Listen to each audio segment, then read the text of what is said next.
ముళ్ళకంపలల్లా పసికందు, bus stand వద్ద పసిపాపను వదిలేసిన గుర్తు తెలియని వ్యక్తులు, రైల్వే ట్రాక్ వద్ద పసికందు ఏడుపు, మురికి కాలువలో పసిగుడ్డు శవం అని గిసుంటి వార్తలు 2 రోజులకు ఒకపారన చూస్తూనే ఉంటాం కదా.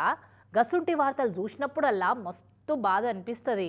పెంచుడు శాతగానోళ్ళు ఎందుకు గనాలే, బాధ్యత తెలియనోళ్లకు పిల్లలు ఎందుకు అని మస్తు కోపం వస్తుంటుంది. కానీ ఎవరి బాధలు అల్లకుంటాయి కదా. అయితే అట్లా ముళ్ళ కంపలల్లా చెట్ల పొదలల్లా పారేసి పోకుండా పిల్లలు అక్కరే లేనోళ్ళు ఎవ్వళ్ళైనా సరే ఎవ్వరికి తెలియకుండా గీడ వెట్టి పోతే చాలు పిల్లలు సేఫ్ అట. చూడురి ఏడనో. కరీంనగర్ జిల్లా కలెక్టర్ పమేలా సత్పతి మేడంకు నిజంగా హ్యాట్స్ ఆఫ్ చెప్పవలసిందేనుల్లా. ఎందుకంటారా, ఇగో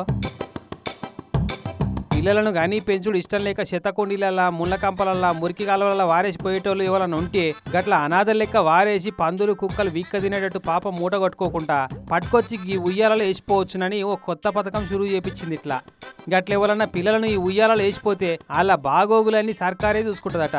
పానం బాగా లేకున్నా బాగా చేపిస్తారట. ఇగో ఉయ్యాల పెట్టి దాని పక్కకే బోర్డు కూడా పెట్టించారు చూడు. ఈ ఉయ్యాలలో పిల్లలను వేస్తేందుకు వెనక ముందు కావద్దు, ఈడ సీసీ కెమెరాలు కూడా పెడతలేము, ఎవరు చేసిపోయినా వాళ్ళ గురించి ఎంక్వైరీలు చేయరు, పట్టించుకోరని కూడా రాపిచ్చిర్రు. మొత్తం జిల్లా మొత్తంలో 4 జాగల్లా ఇసుంటి ఉయ్యాలలు పెట్టించిందట కలెక్టర్ మేడం. ఇంకా అక్కడే పడితే పెంచుతా అని చూస్తున్నారట. ఇక మొన్న కాలు రెక్కలు మంచిగా లేని ఈ 3 ఏళ్ల బుజ్జిని వేసిపోయారట ఎవరో. ఇక ఆ బుజ్జికి ట్రీట్మెంట్ ఇచ్చి చైల్డ్ హోమ్లో పెంచే ప్రయత్నం చేస్తున్నారట. ఎక్కడైనా పురిటిలో పిల్లల్ని రైల్వే ట్రాకుల దగ్గర కానీ బస్టాండ్ల దగ్గర కానీ వదిలేయటం, అంటే మారుమూల ప్రాంతాల్లో తెలియని ప్లేస్లలో ఆ విధంగా పురిటిలోనే బేబీలు చనిపోతున్నారు. వాళ్ళని రక్షించడానికి ఇది ఒక పథకం లాగా మేడం గారు ఇచ్చిన అడ్వైస్ తోటి ఇలా క్రెడిల్ బేబీ సెంటర్స్ అనేవి మనం 4 చోట్ల పెట్టాం. మంచిగుందిలే ఉపాయం. అనాథల లెక్క వారేసే బాధ కన్నోళ్ళకి ఉండదుగా. పుట్టిన గంటల కాలంలోనే పానం తీసుకుపోయే పాపం యమబట్టలకు కూడా ఉండదు.